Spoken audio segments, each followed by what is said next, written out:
Hey guys, welcome to a day in my life Saturday edition. आज चाहिँ म बिहानै भन्दा पनि 8 बजेतिर उठे.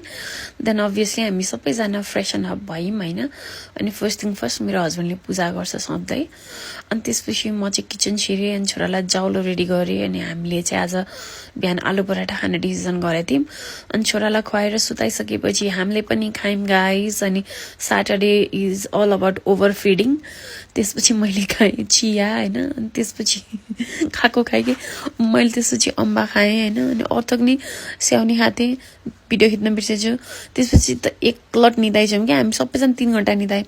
त्यसपछि उठेर फेरि मैले फ्रुट केक खाएँ. त्यसपछि छोरालाई फिडहरू गरायौँ दिउँसोको लन्च गरायौँ उसलाई. अनि त्यसपछि चाहिँ हामी घुम्न निस्क्यौँ. एकछिन छोरालाई प्लेग्राउन्डमा खेलाउँदाखेरि चाहिँ वाट आई नोटिस्ड इज मैले हजुरबाको चप्पल लाएर गएछु. अनि म फेरि घर फिर्ता गएर चप्पल फेरेर गएँ गाइज. अनि यो चाहिँ हाम्रो मनोहरा कोरिडोर भन्छ क्यारे यसलाई. त्यही नै हो हाम्रो घरभन्दा जस्ट अपोजिट भक्तपुर जिल्लामा छ. अनि यो चाहिँ हामी यताको बाटोबाट गएर अनि उता हुँदै अनि फेरि अर्को पुल छ क्या. त्यहाँ 2टा पुल छ. If you are of this area थाहा हुन्छ हैन. भिडियो हेर्दै जानु भने पुल पनि आउला कि मैले क्याप्चर गरेको छु भने. अनि उताबाट एक राउन्ड हान्छौँ के युजुअली घर बसेको दिन चाहिँ कहीँ नगएको दिन.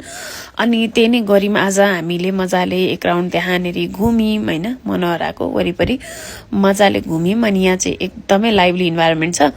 मान्छे नै मान्छे हुनुहुन्छ. अनि मेरो छोरालाई चाहिँ मन्दिर देख्नै हुँदैन एकदमै जय जय भनेर ढोग्न थालिहाल्छ. पुजारी हुने सङ्केत हो जस्तो छ गाइज. त्यसपछि छोरा आफ्नै तालमा मस्त हिँडिरहेको थियो.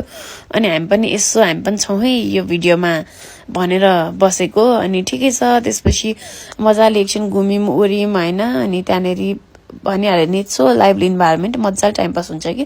त्यसपछि हामी मामा बाबाको घर गयौँ किनभने मेरो हस्बेन्डलाई उसको सासूले बनाएको चिया एकदम मनपर्छ. अनि हामी चिया खान गयौँ. त्यसपछि घर फर्क्यौँ गाइज. अनि मैले मेरो छोरालाई जाउलो खुवाएँ. त्यसपछि अभियसली हामीले मजाले भात सात पकायौँ अनि मजाले खायौँ. That's it. आजलाई सक्यो. Tata bye by. यस्तो भिडियो फर्स्ट टाइम बनाएको.